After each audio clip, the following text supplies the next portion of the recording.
All right, ladies and gentlemen, welcome back to Role Players, Season 2, Episode 2. We've been doing what they're supposed to, everyone in class like they're supposed to. Well, yeah, trying.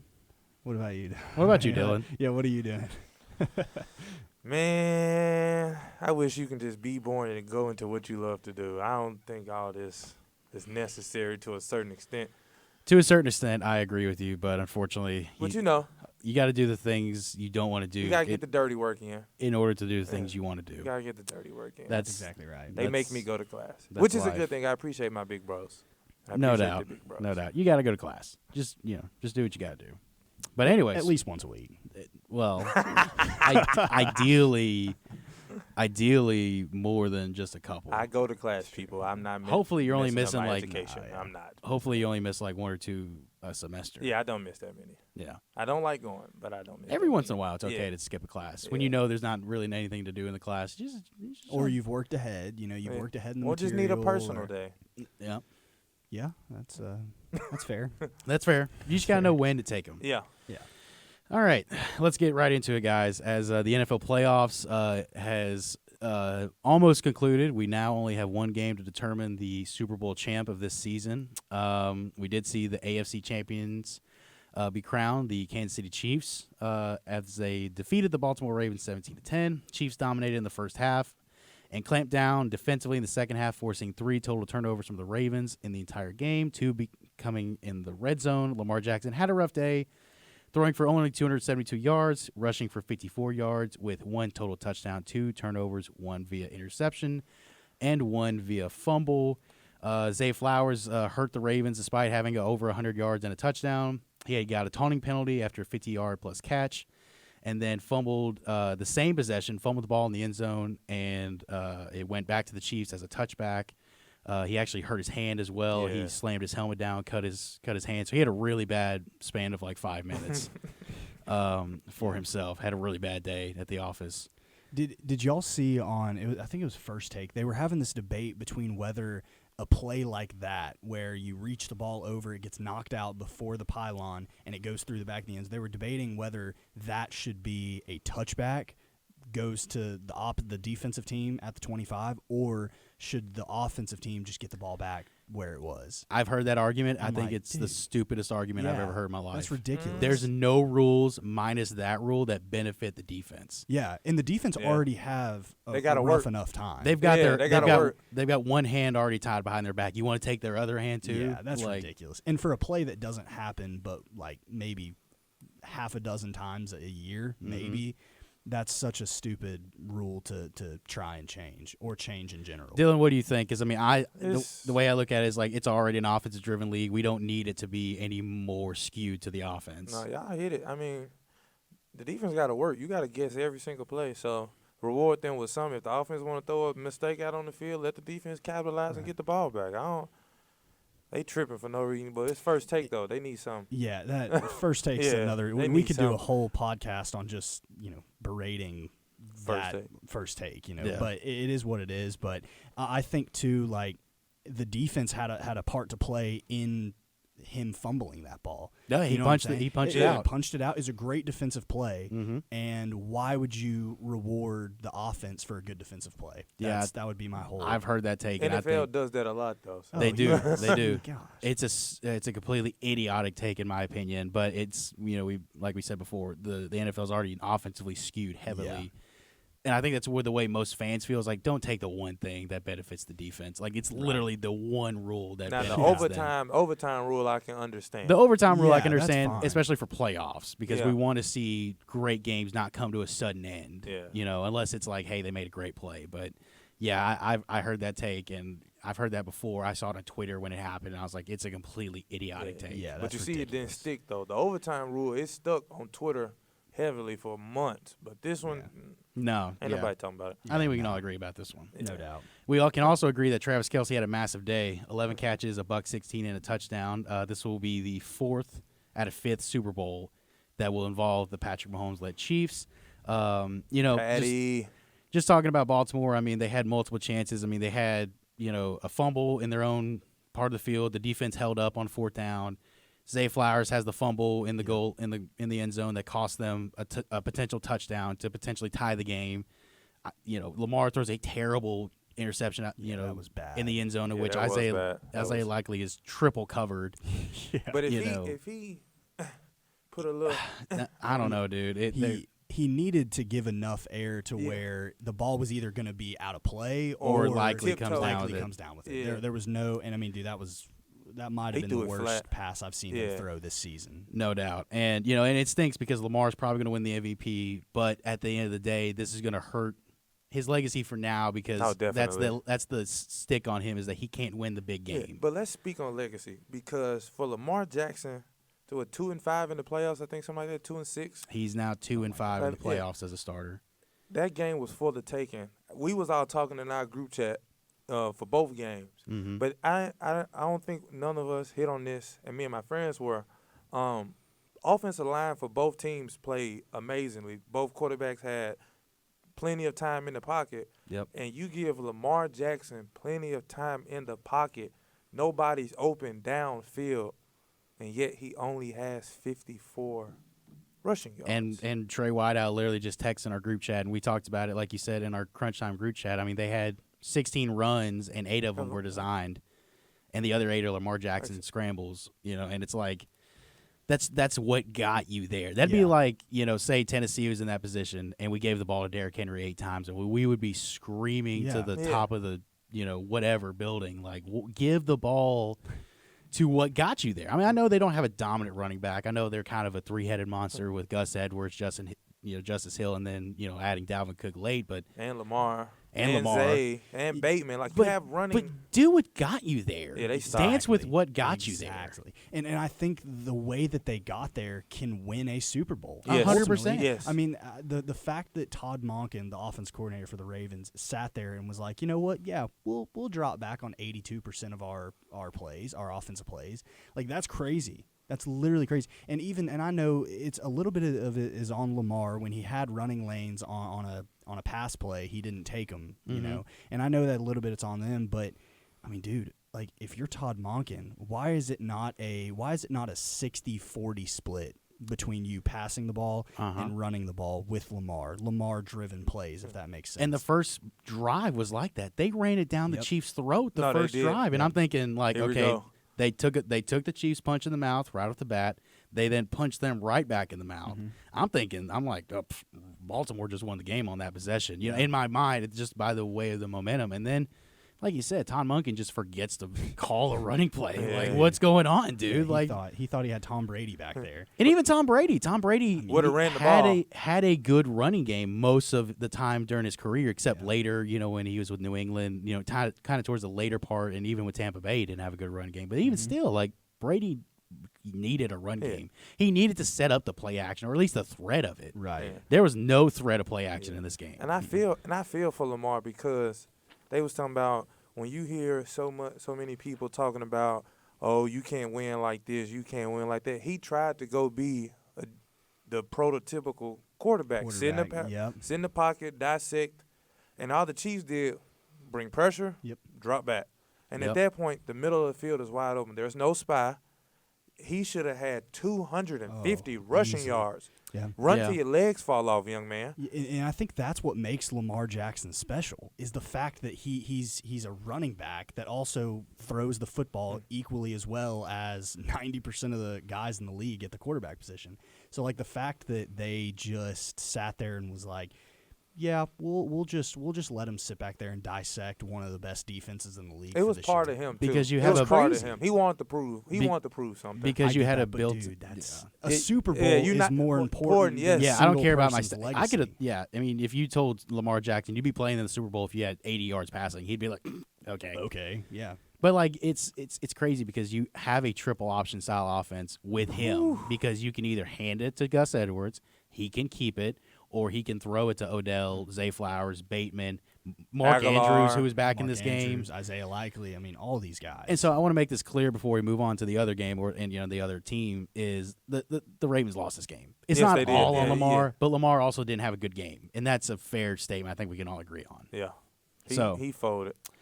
All right, let's take a look at the next topic, and we'll talk about this real quickly. They didn't want to talk about Patty though. No, I do, because I want to talk about Patty and Travis Kelce pregame, Oh. what they did with Justin Tucker, and I saw that. And I mean, I put it in our group chat, and I want you guys to take on it. Just like is like Patrick Mahomes finally just saying, you know what, guys, screw it, I'm the villain. Treat me as the villain, because like he's kind of been like the nice guy persona. Like he's like, we do our best. We'll be better. Do you think he's finally just saying, screw it, I'll be the bad guy? I don't know if he's saying that necessarily, but I think that Travis Kelce in that situation was the one that really escalated the situation, because Patrick even went on an interview and said, I was going to kind of let him do his thing. Like, I asked him to move. He moved the helmet, the balls, whatever. And, I was just kind of going to let it pass. And then Travis came by and threw his helmet, threw the stick or whatever, the ball holder thing. But it's such Bush League. No, it's not. Yeah, it is. It's in the art of competition. So it is, but dude, that's what the kicker does. Like both teams do that. So it's like when you go to well, Lamar and them should have threw Harrison Butker. No, I mean, listen, ball. that's kind of what gets me upset is that like no one went down there to defend Justin Tucker. But to be fair, is that like usually the kickers are out so much before the other team is like that's the routine. They kick, 10, 20, 30, 40, 50 at one end, then they go to the other end, 10, 20, 30, 40, 50. That's such a Bush League thing, man. Yeah. I mean, I get it. It's the kicker, but like at the same time, it's like, dude, he's just trying to warm up. Like if Justin Tucker does that to Patrick Mahomes, every talk show ESPN. is talking about Justin Tucker is this, Justin Tucker is that. What Patrick Mahomes, I like him as a person. I think he is a good person. I don't know him personally. From what I see, he's a somewhat good person. He's all right. Yeah. But this is Bush League, dude. And that's my opinion. It's completely Bush League. And I'm getting tired of like talking about the Chiefs because they're in the headlines constantly. Everybody say that? But it's stuff like this. It's like when I got to talk about his brother doing something. Yes, I got to talk exactly. about I'm with you on that. I'm with you. Or his wife, or his whoever. wife does something, or he he Tay-Tay. disrespects Josh Allen after Josh Allen beat him fair and square, and he's like, "Oh, it's the worst call I've ever seen." I'm tired of that. It's everything surrounding the actual play that they have on the field, right? Like it's Taylor Swift, it's Jackson Mahomes, it's the situation Brittany Mahomes. It ain't it's the football situation no more. it's the situation he had with Buffalo when the refs did whatever they did. Call the right Penalty. Right. It's just like it's everything surrounding the Chiefs that we get frustrated with. It's not the actual gameplay that they're. I mean, ultimately, dude, they're the defending Super Bowl champions, and he's the best team quarterback. Yeah, it's like of the land. Of the land. That's not even close. Nobody's saying that they're a bad football team or they're whatever. Like it's just everything surrounding the Chiefs is what people get frustrated. Yeah, with. it's like the deflate gate. It's the spy gate of like Tom Brady. It's like they ain't hate Brady like they did Mahomes. They hate everybody hated Brady. Everybody and hated Mahomes Brady? is getting to that point. Everybody hates winning. Like a winner. Okay, everybody hates a winner, and especially when it's not your team. Exactly. But I would rather talk about, hey, they just beat us, other than like, hey, you're knocking the kicker's tee over. Nah, I'm with I'd rather you talk about, hey, you beat me 20-17 or whatever. Yeah. But you right. that was crazy. That was crazy. I was like, dude, come on. I was like, come on, man. I was with it. I ain't gonna lie. I bet you were. I do stuff like that though. I love to compete though. I don't care. Yeah, but it's like, dude, like do that during the game. But then I'll shake once we greet hands and shake up at the game. Be like, hey, look, bro, it was all love. I had fun out there. This is what I love to do. I love to compete. So I'm gonna go a little overboard. But I make sure, unless we beefing on the court, if it's all cool, when we shake hands at the end, hey, bro, whatever I did, nothing personal, bro. Yeah, and that's what Justin Tucker said in the interview after. He was like, look, I'm willing to let all of this go, go to the wayside. Like, I'm not. It ain't that crucial. Yeah, it's not. I mean, they lost a football game. I mean, it's like if that's the worst thing that's going to happen to you in your life, I think you're doing okay. You're doing okay, but it's just ugly. It's ugly, and I think there is a place for sportsmanship. So especially at that level. Because you're a role model, especially when you're the face of the league. Exactly. Especially Patrick Mahomes and Travis Kelce, because so many little kids look up to that, and like you will probably see a video on Twitter next fall, and like some 7-year-olds knocking over the kicker's tee or something like that, and he's like, well, Patrick Mahomes did it, Travis Kelce did it. No doubt. All right, let's move on to the Lions and 49ers. This one breaks my dang heart because the Lions led 24-7 at half, but they ended up blowing it. In the second half, they lose 34-31. I kind of have a two-pronged question here is, do you think the Lions will be back next year, or do you think this is kind of just lightning in a bottle? As a former Lions fan, shout out to my boy Stafford, my boy Megatron. They carried me a long way, but I had to leave and go to Los Angeles and get me and my boy Stafford a ring. But I don't know, man. Detroit kind of blew their only chance, in my opinion. 30 years without a playoff win. Yep. You get two in one season. You get 2 in 1 season. You have the game for the taking the entire way. This was your game to win and lose. Like, I don't think there's ever been a time where you could do both and people will be like, okay, they made it this far. Mm-hmm. But in order to give it away like this, 27-7? It was 24-7. 24-7? 27 unanswered points. Yep. That's what I'm saying. 27 unanswered points, and all in 8 minutes in the third quarter. It was a tie game with like 4 or 5 minutes left in the third quarter. Just a snap of a finger, the lead's gone. Yeah. Like, yeah.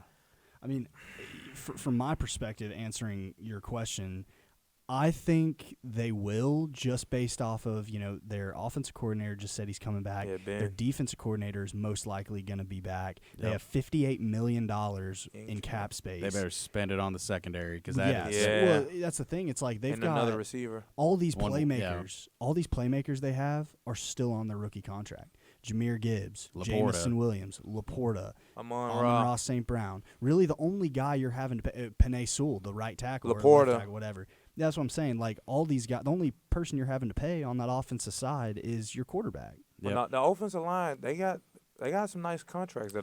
Jonah Jackson's about to be a free agent, so you're probably going to. What was it? Ragnow? Ragnow, yeah. He's a stud. He's a stud, dude. And Arkansas, and a tough dude. Oh, yeah. I love watching them play because I love guys like that because he's just a tough guy and he's not big rah-rah, but he's going to do his job. But another thing before we talk about the head coaching situation is, how impressed with you are with Brock Purdy? Because it seems like we always talk about, he's okay and he does his job, blah, blah, blah, and then he's in the Super Bowl. Yeah, he's the first Mr. Irrelevant, I believe, to play in the Super Bowl. Something like that, yeah. But the people that say Brock Purdy is a game manager, that is the most atrocious take I've seen. He beat those. I do understand where they come from when they're talking about the playmakers he has on outside, like Kittle, like Deebo Samuel, like Brandon Ayuk, CMC, and they've got the best offensive line up front. So I get that.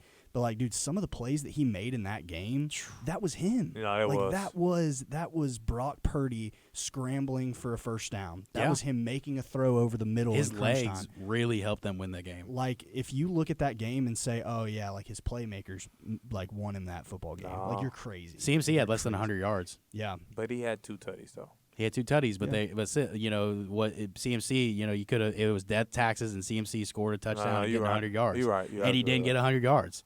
Yeah. Detroit did what they needed to do defensively, at least for the most part of that game, but Brock Purdy just kind of made enough plays. I think that catch from Ayuk really just, that was the turning point. Yeah. That was when you kind of felt like the avalanche started for Detroit. I think if Detroit had this game in Detroit, they win that game 10 times out of 10 for like 40. The situation they had. Yeah.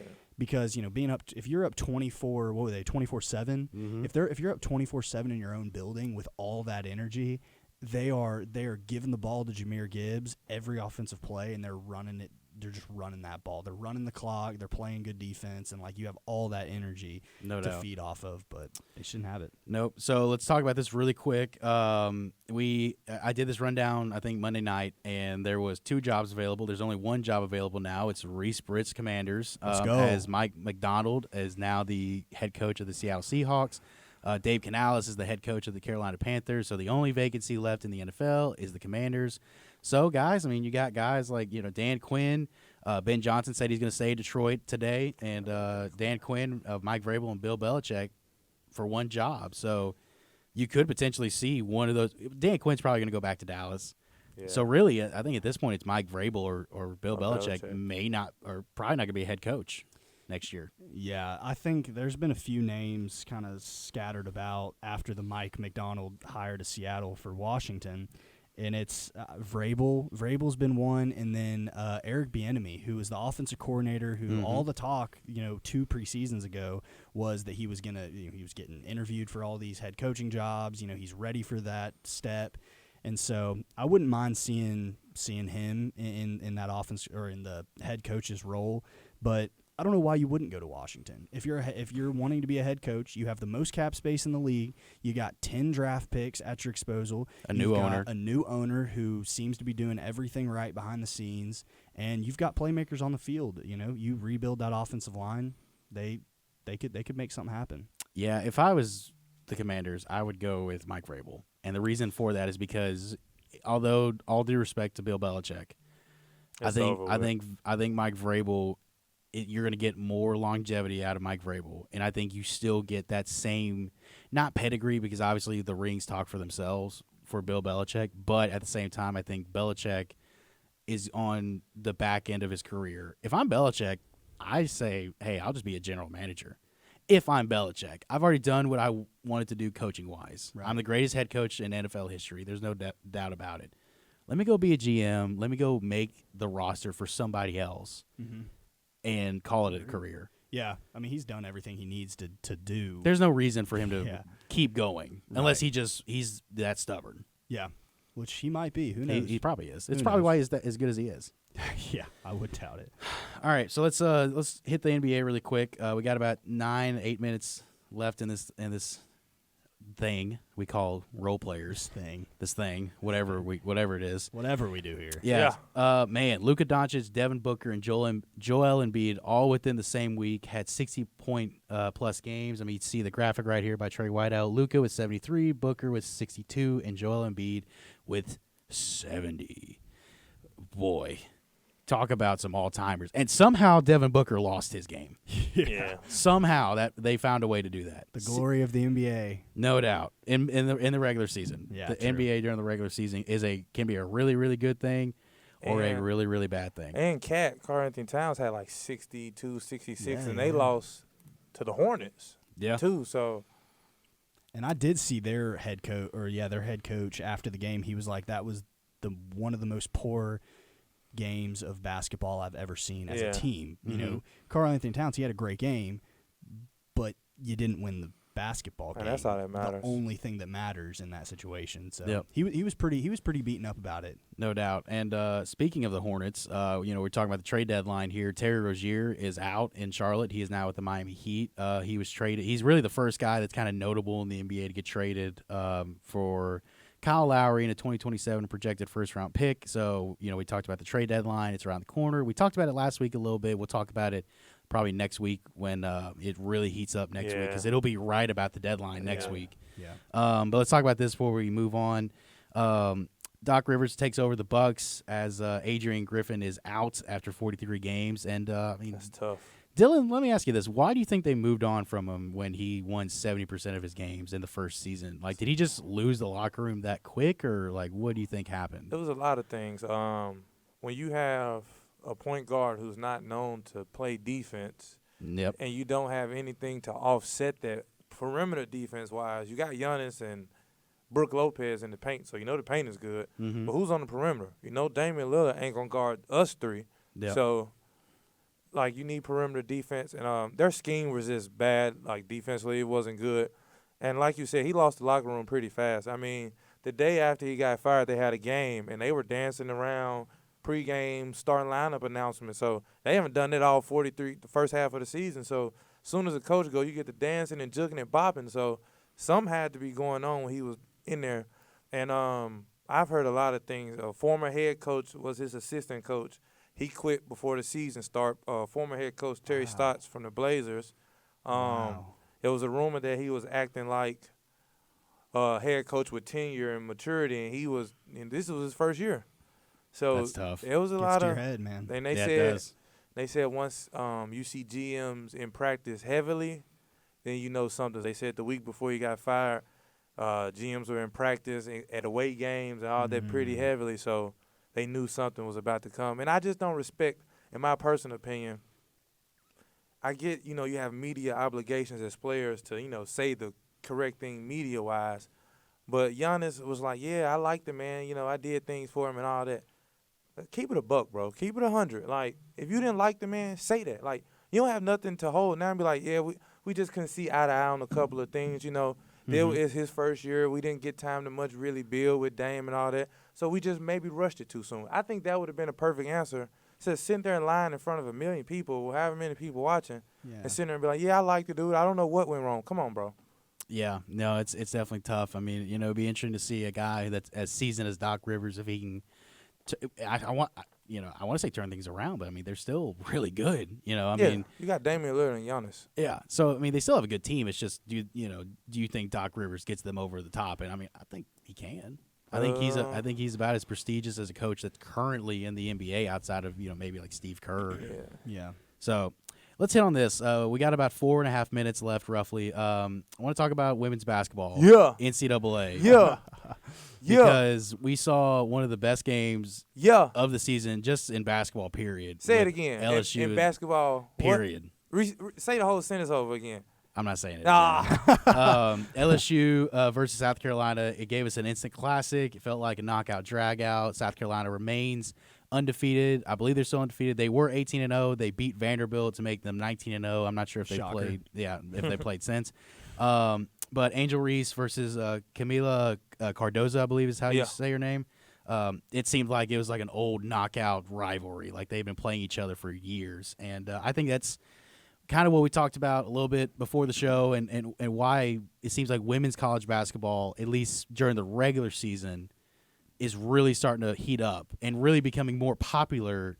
Not more popular as a whole than men's college basketball. The brand is growing. But the brand is definitely growing because you have people like an Angel Reese, like a Paige Buchers, like a Caitlin Clark, who were there for multiple years, as opposed to like a one-and-done dude at Duke that, half of us don't even know about. Yeah. Yeah, we talked about this. Was it Tuesday? Was it yesterday? Yeah, I think it was yesterday. About this yesterday. Yeah. And you brought up the point of like, is women's college basketball getting as popular as men's basketball? Yes. At the college level, I think it's getting there. It is. It's getting there until March Madness. But until I see a sold out midweek game between not the big dogs. I know because because any fan base can get up for an LSU and South Carolina rivalry at the women's college basketball level, but LSU's fan base isn't showing up when they play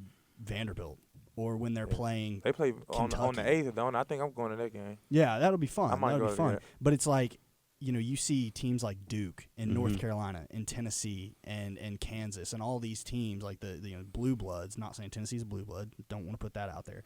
But I'm just saying that like they will sell out their gym no matter who comes in that place. You know? And I want women's college basketball to get to that level. I really do. But until that starts to happen, I think that's kind of hard to do collegiate. And I think collegiately. And I think to your point, I agree with you, but I don't think there's that many as you think in men's college basketball. I think you put that. I think you have about 15 to 20 schools that do that on a nightly basis, but you get your average even Power 5 team on a Tuesday night. That's like they're not going to sell that thing out. It's the Kentuckys, the Kansases, like you said, the P5s. Not even just P5, but just like the blue blood basketball teams. I get it, but like when you watch like last night, dude, I watched Ole Miss play Mississippi State. Like I heard that was a decent game. Oh, that was a great game. Yeah. But it's also a rival. Yeah. Correct, but like Ole Miss, dog, like this is their best year in I don't know how many years, and like they're selling that place out. Oh, they are. No doubt. They are so pumped about Ole Miss basketball that that hasn't been there in the past. So I think everybody should go to a women's basketball game, and I think they should support the team. But I mean, dude, there's just something about like going on the road in the SEC men's basketball. That's the toughest thing to do. That's true. For sure. And win. And it's what happens when you have a villain like Angel Reese. Everyone roots against her, for better or worse. Yeah. But absolutely. But we'll get out of here, guys. Huge shout out to Paige Hearn, Isabella Christensen, Trey Whiteout for making the show run. Thanks to you guys. I got Dylan Walton, Reese Britt. Yeah. Shout out to Doc V, David Ellison, and Steve Sawyer for making the show happen. And we'll see you next week, guys. Peace out.